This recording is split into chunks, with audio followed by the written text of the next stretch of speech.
अस्सलामुअलैकुम नाज़रीन कराम, नई वीडियो में आपको खुश आमदीद कहते हैं। बड़ी अजीबो गरीब सूरत हाल सामने आई है पीटीआई के सवाबी जलसे के बाद। एक बड़ा पावर शो था और उसमें आगे का जो लाया अमल दिया गया है वो यही है कि फ़ाइनल तारीख नवंबर में ही दी जाएगी, जिसके बाद लोग अपना सामान तैयार करके, अपने कपड़े साथ रख के, अपना बोरिया बिस्तरा उठा के, अपने खाने पीने का इंतज़ाम करके फिर घरों से निकलेंगे और तभी वापस आएंगे जब इमरान खान रिहा हो जाएंगे। ये चीज़ तो सामने है, लेकिन अंदर खाने बहुत कुछ सामने आया है। वहाँ की तकारीर मैंने नहीं सुनी जलसे की। जो मौजूदा लीडरशिप है ये जब तकरीरें करते हैं तो मेरे दिल पे नहीं लगती। ये महज अल्फाज बोल रहे होते हैं, वो दिल से छू कर नहीं निकल रहे होते, इसलिए मैं सुनता नहीं हूँ। मैं खुद को डिमोरलाइज इसलिए नहीं करना चाहता कि एक तरफ अंधेरा है, एक तरफ इस्टेब्लिशमेंट है, नून लीग है, पीपल्स पार्टी है, फजल रहमान है, बाकी ये सारे लोग हैं जो इस निज़ाम के बेनिफिशरीज हैं। हम जिस तरफ देख रहे हैं कि एक जमात को 90% अवाम की सपोर्ट हासिल है और एक प्लेटफॉर्म मिला है अवाम को अपनी मौसर आवाज़ उठाने का, जहाँ से हकीकी आज़ादी इंशाल्लाह लेने की तरफ पेशकदमी होगी, आगे बढ़ेंगे, मंजिल हासिल करेंगे। तो वहाँ देख के सुकून भी मिलता है कि कौम जाग रही है, कौम को एक उम्मीद है। मगर जब मैं इनकी तकारीर सुनता हूँ तो दिल पे कोई असर नहीं होता। यह मेरी अपनी राय है, कोई इसको सही भी कह सकता है, गलत भी कह सकता है, लेकिन इससे बढ़कर कोई चीज़ सामने आई है। मैंने जैसे आपको कहा कि मैं किसी पर गद्दारी का फतवा नहीं लगाता। गंडापुर ने 4-5 अक्टूबर को जो एहतजाज हो रहा था, जो आईनी तरमीम रोकने के लिए था, वो जो 12 ज़िले टाप के जाने की उन्होंने कहानी बताई, उस पर मैं 100% यकीन कर रहा हूँ। अली अमीन सच बोल रहे हैं, वो इमरान खान के वफादार भी हैं, सब कुछ हमने मान लिया, ठीक है, मैं तस्लीम करता हूँ। लेकिन ये बात जहन में रखें कि 5 अक्टूबर को जिस तरह से एहतजाज ख़त्म हुआ, गलती जिसकी भी थी उसने पीटीआई को बहुत ज़्यादा ग्राउंड पर नुकसान पहुँचाया। ये बात जब तक तस्लीम नहीं की जाएगी तब तक बात आगे बढ़ेगी नहीं। फिर जब इस हवाले से सवाल पूछा जाता है गंडापुर से तो वो गुस्सा खा जाते हैं। मैं उनको एक मशवरा देना चाहता हूँ, पहले सुने जो सवाल पूछा गया और जो उन्होंने रिस्पॉन्स दिया। तो नाराज है कि हमें डी चौक में सीएम साहब छोड़ के आ गए, तो उनकी नाराजगी को क्या कैसे खत्म करेंगे? बात सुनो, ये तुम जिनकी बात कर रहे हो ना, ये अपने घर में बैठे हुए थे, ये वहाँ पे डी चौक में होंगे भी नहीं। छोड़ दो, मेरी पार्टी है, मुझे पता है कौन क्या है, ठीक है। इनकी नाराजगी को कैसे खत्म करेंगे? ओ भाई, इनकी नाराजगी भाड़ में जाए, खुद निकलते नहीं है, बैठे घर में होते हैं, बैठ के बातें कर रहे होते हैं। जो जाने वाले साथ है वो साथ खड़े हैं, अभी भी साथ गए हैं, वो भी खड़े हैं। ये जो कुछ बैठे होते हैं ना घरों में तनकीद करने के लिए, पहले अपना जो बंदा तनकीद करता है पहले अपनी वीडियो तो दिखाए, खुद कहाँ था, खुद घर में लेटा होता है और पे तनकीद करता है। ऐसे बंदों को मैं न केयर करता हूँ और न ये बंदे तरीके इंसाफ के हैं जो तरीके इंसाफ के ऊपर तनकीद कर रहे हैं घर में बैठकर। मैं तरीके इंसाफ को समझता ही नहीं हूँ। जी, तनकीद करने वालों पे ये इल्ज़ाम लगा दिया गया कि ये सारे घर में बैठकर तनकीद कर रहे हैं, जबकि मेरा गंडापुर को मशवरा है कि आप बड़के मारने की बजाय अगर दलील से बात करेंगे तो ज़्यादा असर रखेगी बात। जब आप ऊंचा बोलते हैं, लोगों पर इल्ज़ाम लगाते हैं, फतवे लगाते हैं, तो इससे आपकी कमज़ोरी ज़ाहिर होती है। आपकी नीयत हो सकता है 100% दुरुस्त हो सकता है आप बिल्कुल खान साहब की इंस्ट्रक्शंस पे काम कर रहे हो 100%, कोई डाउट नहीं होना चाहिए, लेकिन the way you are talking ये शक पैदा कर रहा है। देखें, लोग 2+2 कर सकते हैं, यही तो कंपनी को भी तकलीफ पहुंची है कि उनका भी कोई बयानिया नहीं चल रहा। अवाम सच सुनना चाहती है और सच अपना असर रखता है, तो इसके लिए चिल्लाने की ज़रूरत नहीं होती, इसके लिए किसी पे इल्ज़ाम लगाने की ज़रूरत नहीं होती। लेकिन जो आप कह रहे हैं कि लोग घरों पे बैठकर तनकीद कर रहे हैं, इसका भी जवाब आपको मैं दे देता हूँ। 4-5 अक्टूबर को जो एहतजाज हो रहा था, अहमद फरहाद सड़कों पर थे, ग्राउंड पर थे, आंसू, गैस, शेल, गोलियां, हर चीज़ फेस कर रहे थे। वो क्या कह रहे हैं? कहते हैं कि लगता है सवाबी का जलसा इमरान खान को अंदर डालने वालों के खिलाफ नहीं, क़ियादत की पॉलिसियों पर तनकीद करने वालों के खिलाफ था।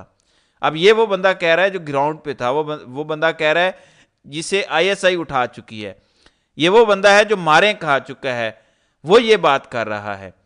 घर में बैठे लोग नहीं बात कर रहे। इसके बाद आगे चलते हैं, फिर शहर बानो जो हर जलसे हर एहतजाज में पहुंचती हैं, डी चौक भी पहुंचती हैं, वो क्या कह रही थी?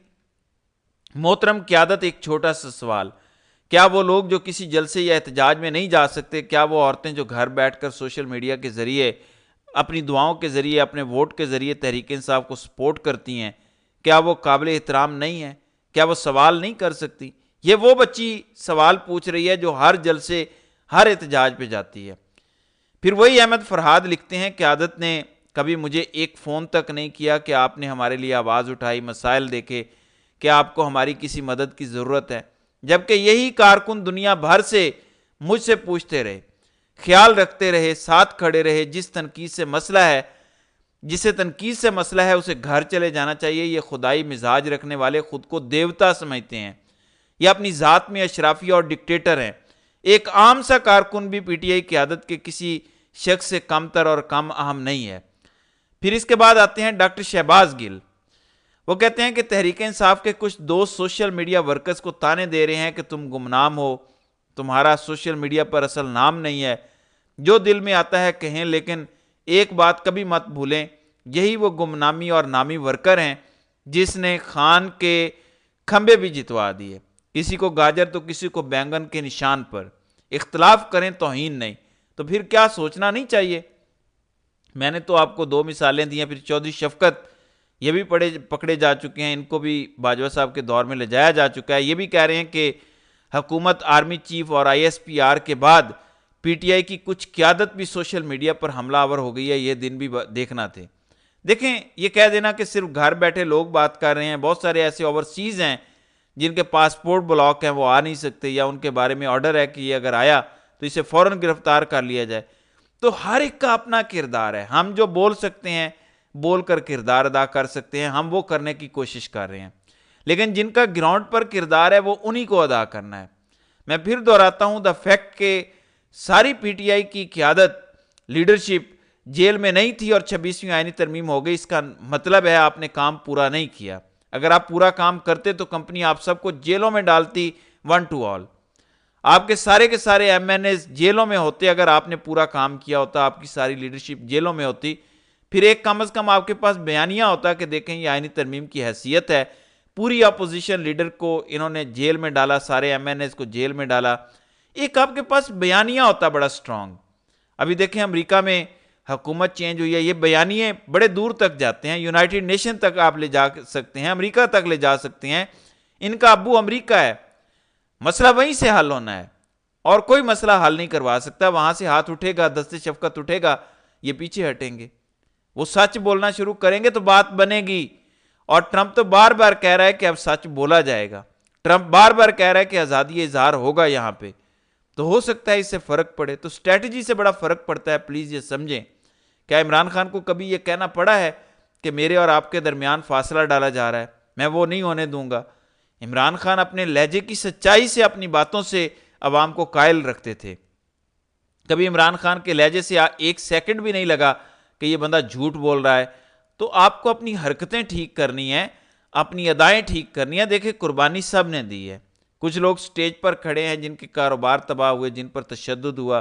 खुद अली अमीन गंडापुर पर बहुत तशद्दुद हुआ, मारें खाई उन्होंने, तकलीफ़ें उठाई। फिर शेख वकास अकरम की अपनी कहानी है। लेकिन जब आप सोशल मीडिया पर ऐसी ज़ुबान इस्तेमाल करें, 2-4 ऐसे हैं सोशल मीडिया पर जो बेनामी हैं अकाउंट्स, लेकिन उनकी आवाज़ तगड़ी हो गई है, वो बहुत ज़्यादा तनकीद कर रहे हैं पीटीआई की लीडरशिप पर, लेकिन आप उन पर तनकीद करने की बजाय आप सबको ही रगड़ रहे हैं एक साथ। ये बड़ा गलत रवैया है, आपको किसी पर भी तनकीद नहीं करनी चाहिए। मैं फिर दोहराता हूँ, आज़ादी, हकीकी आज़ादी का मतलब बोलने की आज़ादी भी है। आप अवाम की बोलने की आज़ादी का तहफ़्फ़ुज़ करने के लिए हैं, यही लीडरशिप का रोल है। आपको तनकीद भी बर्दाश्त करनी है खंदा पेशानी से। देखें, 90% अवाम की नुमाइंदा जमात है। कुछ आपकी तारीफ़ करेंगे, कुछ तनकीद, कोई मिली जुली बात करेगा। आपको सबको सुनना है। ये नहीं हो सकता कि आप कहें जी 90% भेड़ बकरियां हैं, सब हमारे तारीफ़ करें। ऐसे नहीं होगा। हर बंदे की सोच डिफरेंट है, एंगल डिफरेंट है, अमल करने का तरीका मुख्तलिफ है। वो आपको कुछ मुख्तलिफ तरीके से देखना चाहता है। फिर जिन लोगों ने आपको वोट दिया, बल्कि फैसल खान ने जो बातें लिखी सोशल मीडिया के हवाले से, वो लिखते हैं कि शेख वकास अकरम के नाम। अब शेख साहब ने सोशल मीडिया पर बहुत तनकीद की, तो वो लिखते हैं कि ये वही सोशल मीडिया है जिसने रजीम चेंज के बाद इमरान खान की तहरीक को उठाया और खान साहब ने इसे बार बार सराहा और सलाम पेश किया। ये वही सोशल मीडिया है जिसने तने तनहा रियासत, 15 पार्टियों, इनकी सोशल मीडिया कंपेनिंग और पेड कंपेनिंग का मुकाबला किया। नंबर 3, ये वही सोशल मीडिया है जिसने बिकाऊ मीडिया और इमरान खान के खिलाफ हर प्रोपोगंडे का मुकाबला किया। नंबर 4, ये वही सोशल मीडिया है जिसने 9 मई के बाद रियासती जबर और हर किस्म की फस्तायत का डट कर मुकाबला किया। नंबर 5, ये वही सोशल मीडिया है जिसने 9 मई के झूठ का पोल खोला। नंबर 6, ये वही सोशल मीडिया है जिसने खान की गिरफ्तारी के बाद खान का तने तनहा दिफा किया।